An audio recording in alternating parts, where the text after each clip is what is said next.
Olá, caros alunos, com vocês, César Peguini, em mais um encontro aqui nesse concurso maravilhoso. Nós estamos colocando os principais temas aqui referente à prática civil. Os blocos de hoje são para trabalhar exclusivamente a questão específica dos procedimentos em espécie.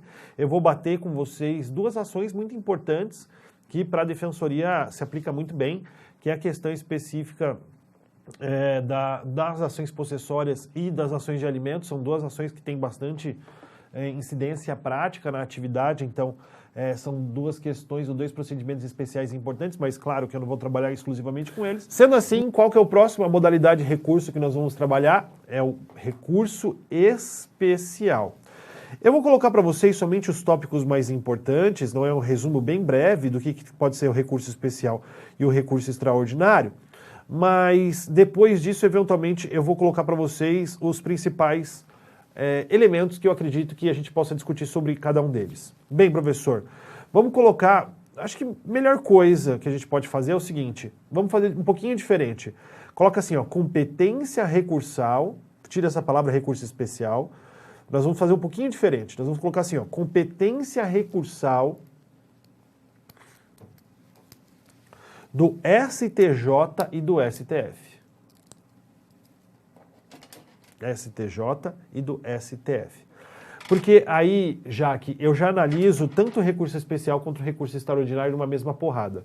Então, nós temos essas duas modalidades. A competência para questões relacionadas ao STJ e ao STF. Então, eu vou começar primeiro trabalhando a do STJ, é claro, simplesmente porque ele é o tribunal que vai analisar questões de lei federal, inclusive o próprio STF ele também tem uma abrangência nesse sentido, mas vamos depois falar um pouquinho do STF, e aí eu vou falar algumas coisinhas importantes para vocês quanto a essa construção. Então, vamos na linha de baixo, nós colocamos agora recurso especial, e dentro do recurso especial nós vamos ter o artigo 105, inciso 3º, o artigo 105, inciso 3º da Constituição Federal.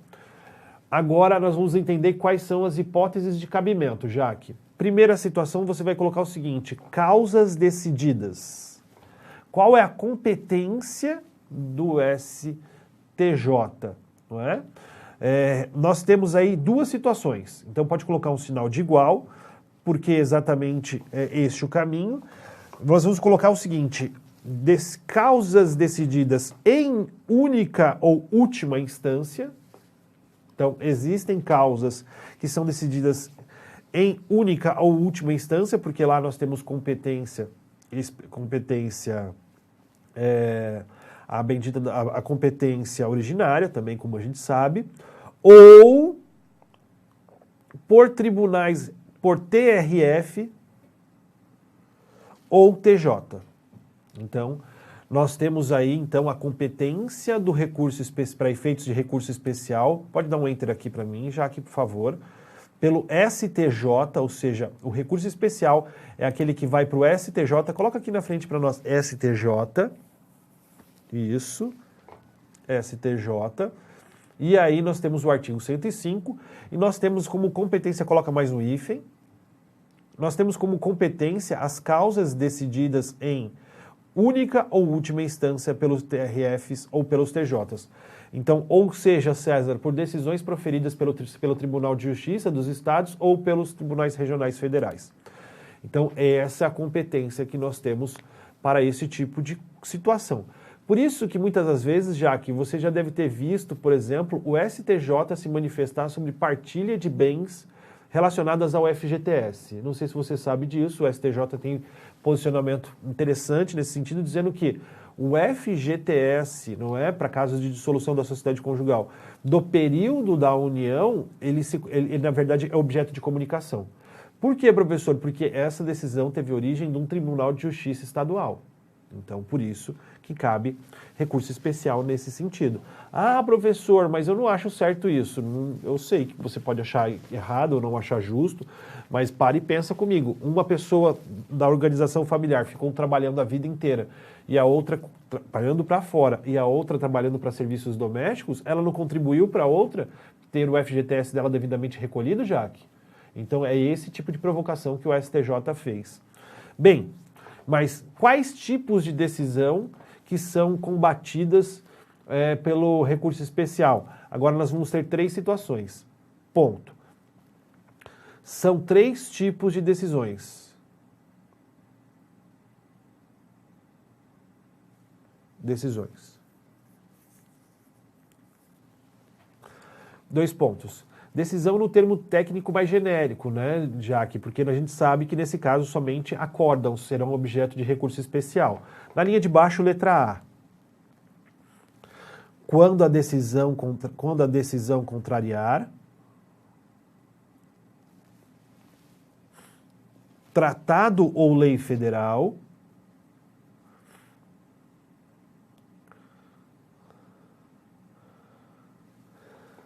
vírgula, ou negar-lhes vigência.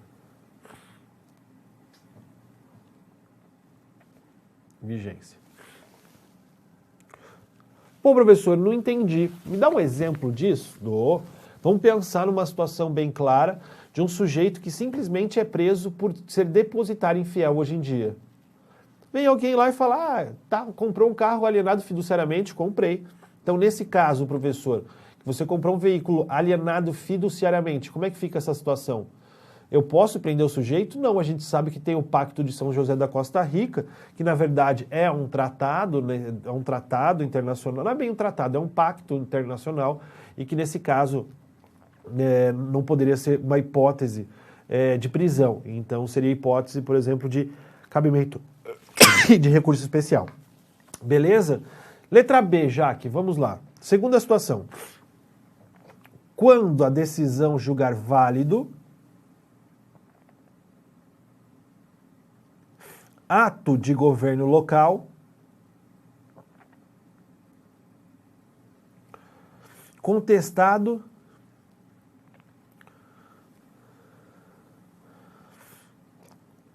em face de lei federal.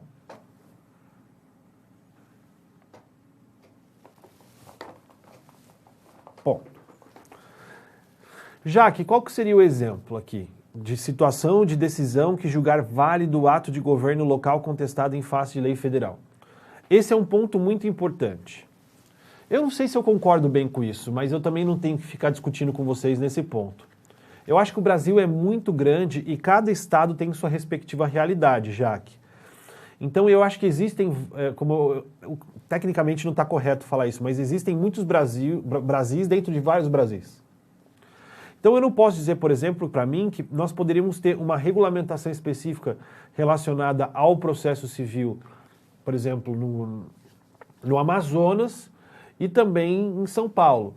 Eu digo isso pelo simples motivo de que a internet não funciona da mesma forma, os meios de locomoção não são realizados da mesma forma. Então, eu acredito que a gente deveria ter as suas questões de regionalidades.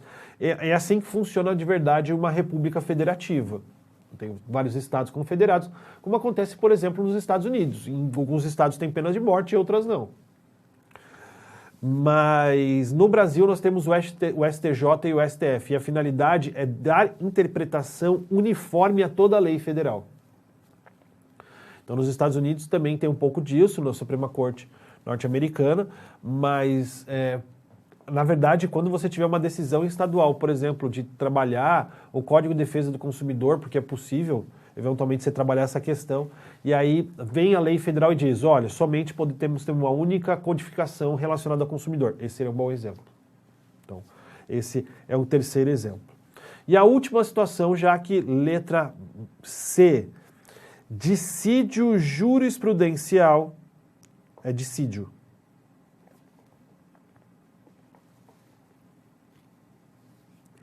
Jurisprudencial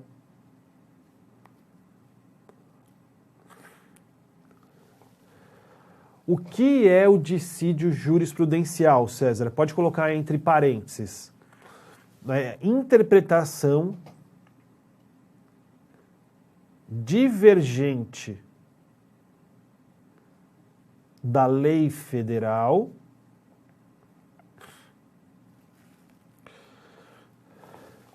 daquela que lhe deu outro tribunal.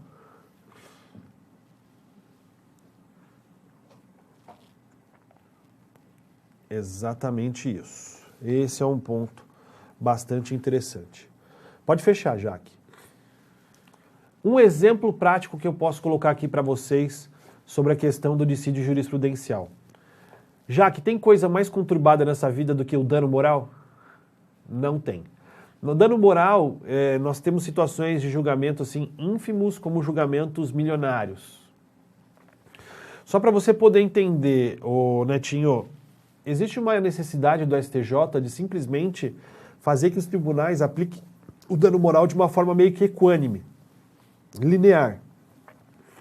Porque tem situações, por exemplo, que uma pessoa vai lá e mata a outra no trânsito e ela dá dano moral, por exemplo, para os filhos da vítima de 10 mil reais. Só que o STJ tem entendimento firme, Netinho, de que você matar alguém, não necessariamente em acidente de trânsito ou não, deve ser pago mediante 400 salários mínimos. Porque me diga, qual que é a dor sofrida por alguém que perdeu um parente querido? É enorme. Na verdade, eu gosto de dizer que não existe reparação nesse caso. É somente mero lenitivo. Mas eu pergunto, receber 10 mil reais não é um insulto? Ai, mas o cara não tem dinheiro para pagar. Não importa, ele foi condenado em 400 mil reais. Não importa. Ele simplesmente esvaziou o patrimônio dele. Não importa. A gente entra com ação pedindo para fraude contra credores, fraude de execução. Não importa. Nesse caso, nós precisamos de uma condenação à altura do dano. Então, o que o STJ faz?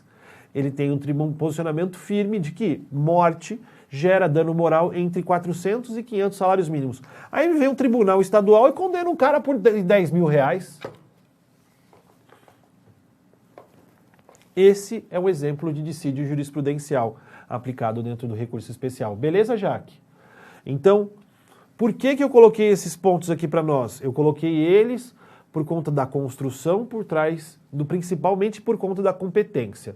Quando será recurso especial, professor? Simples, nas hipóteses previstas no artigo 105, inciso 3º, principalmente em decisões de TRFs e TJs.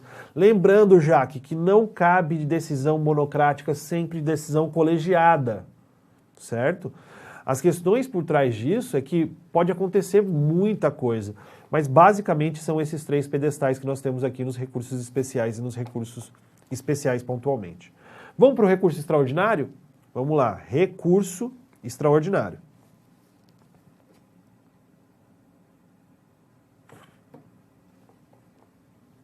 Recurso extraordinário.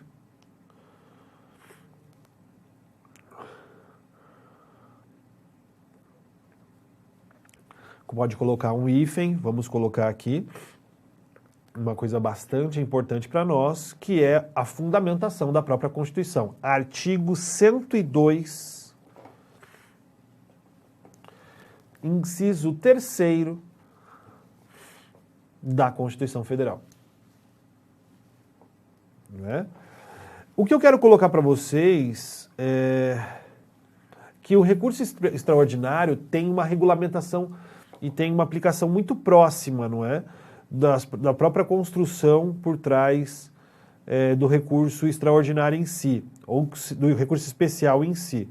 Nós temos um problema também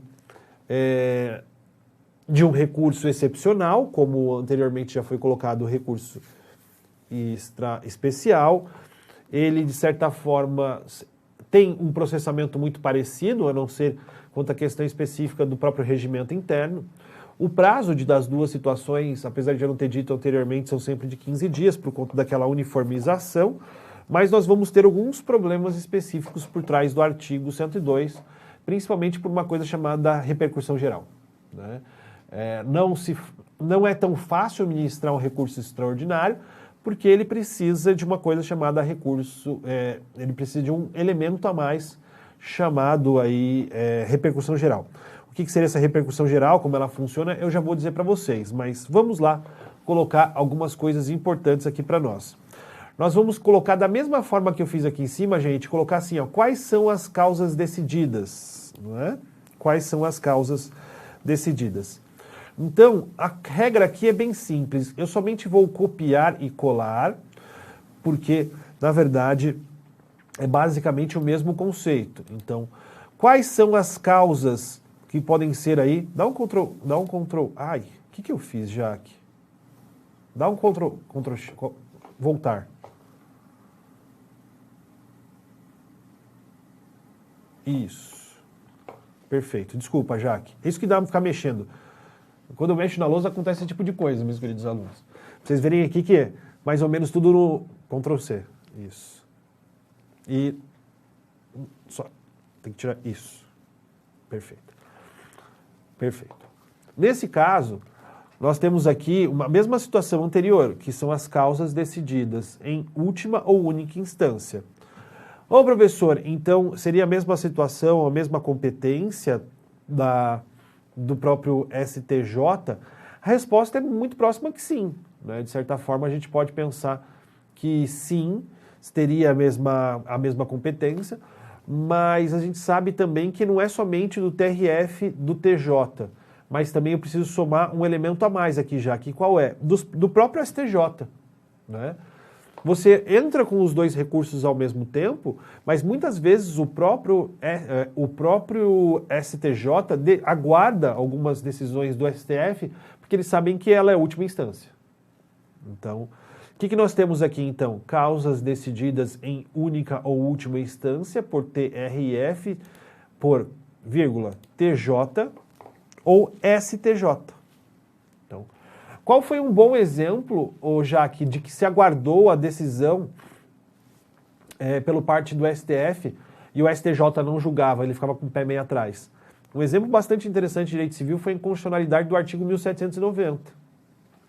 Aquela que acabou com a sucessão do companheiro. O que aconteceu? O STJ estava com receio de decidir de um jeito e vir o STF decidir do outro, e o que provavelmente poderia ter acontecido.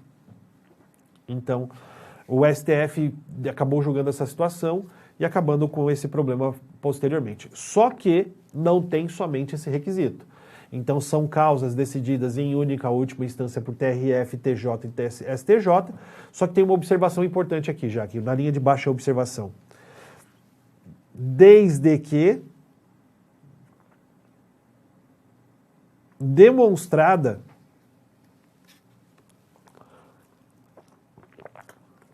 a repercussão geral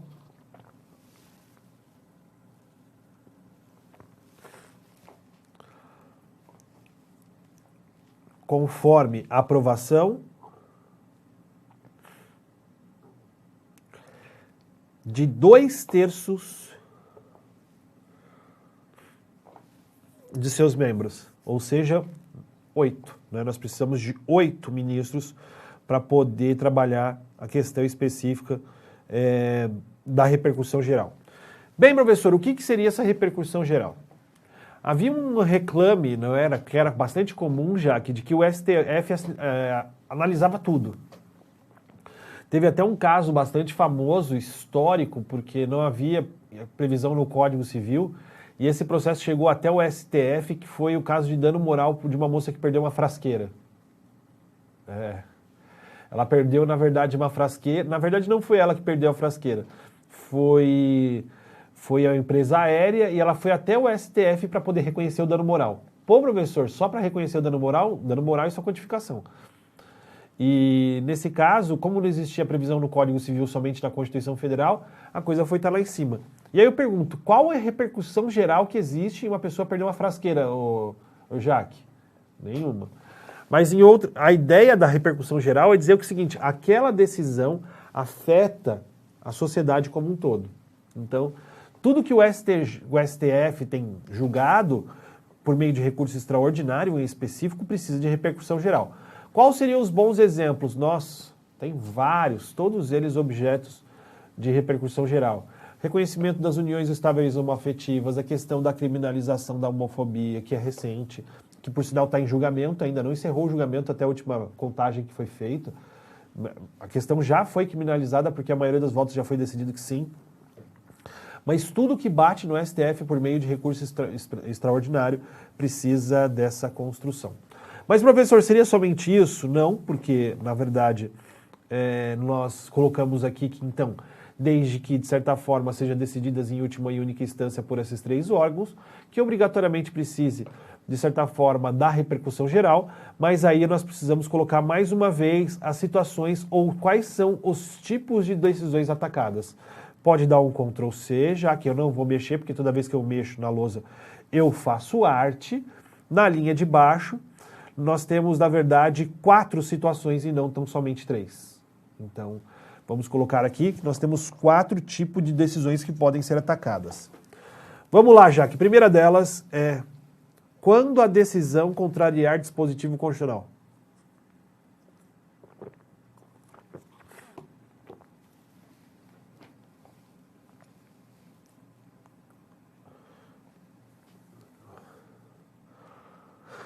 Quando a decisão contrariar dispositivo constitucional. Jaque, me dá um outro exemplo, e esse é um exemplo bastante interessante desse caso.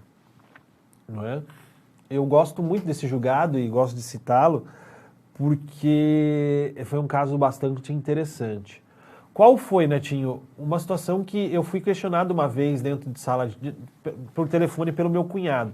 Meu cunhado falou assim, pô César, como é que você pode no Brasil casamento entre pessoas do mesmo sexo, sendo que a Constituição Federal diz que não? Porque se você for ler a Constituição, está escrito assim, o casamento é realizado entre homem e mulher. Aí já que tem uma questão bastante interessante, quando da DPF 132, que era na verdade o recurso extraordinário de início,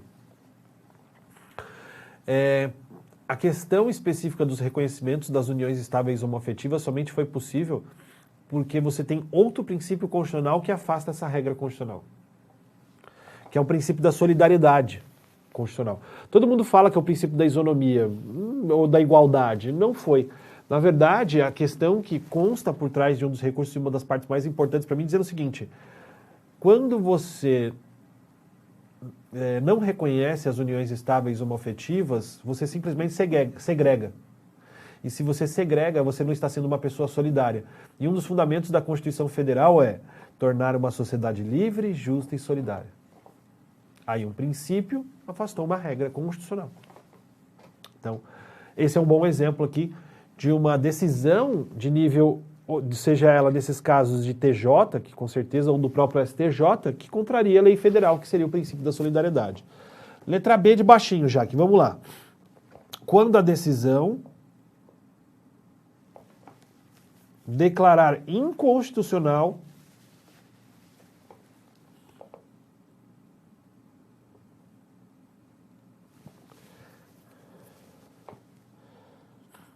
lei federal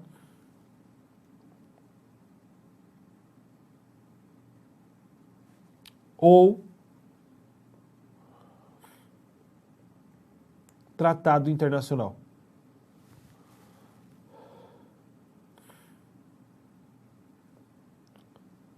Ponto. Esse é um caso bastante interessante para a gente poder colocar aqui, porque nós temos aí vários tratados internacionais que são, de certa forma, cumpridos e descumpridos. E nós tínhamos um caso bastante interessante, antigo, do menino Chan. Não sei se você se lembra disso, Jaque. Daquele menino que a mãe fez sequestro de incapaz, veio para o Brasil, ficou com a criança e o pai estava morando nos Estados Unidos. Só que ela morre aqui no Brasil e a criança fica com os avós. E aí o que acontece? As decisões, inicialmente de primeira, segunda, terceira instância, diziam que a criança tinha que ficar no Brasil porque ela era brasileira nata. Mas espera lá, tem o Tratado Internacional de Sequestro de Incapaz, que simplesmente o Brasil não estava respeitando. As decisões inferiores podem desrespeitar o Tratado Internacional. Existem vários casos nesse sentido. E um desses casos, bastante interessantes, Jaque, que eu particularmente tenho lá minhas dúvidas se foi um julgamento correto ou não, foi a questão específica da aplicação do CDC ou, a aplicação do CDC ou, do Tratado Internacional, da Convenção Internacional de Varsóvia.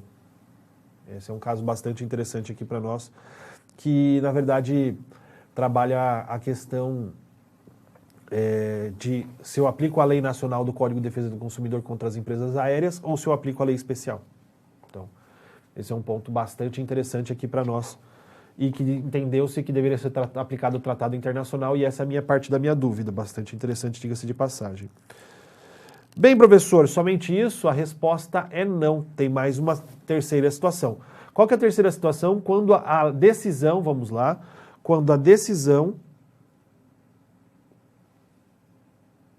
julgar válida a lei ou ato local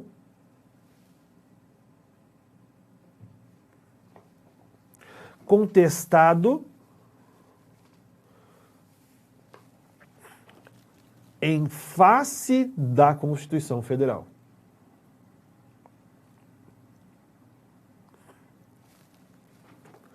Esse é o ponto que eu gosto de fazer um paralelo com o recurso especial. Pô, professor, qual que é a diferença do recurso especial? Vejam aqui que eu estou falando contestado em face da Constituição Federal.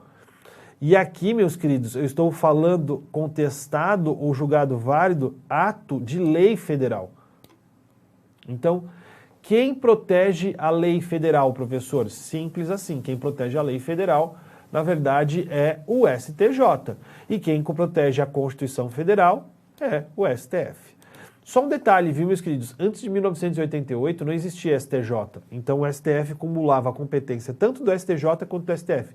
Quem fazia tudo isso era o STF. Imagine, Jaque, o STF tomar conta com seus poucos ministros, porque são poucos frente ao que tem dentro do STJ, tomar conta de tudo isso. E a última situação para a gente encerrar a questão do recurso extraordinário, letra D, quando a decisão julgar válida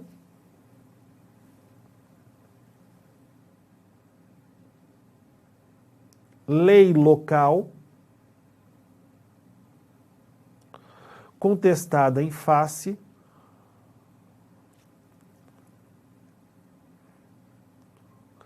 de lei federal.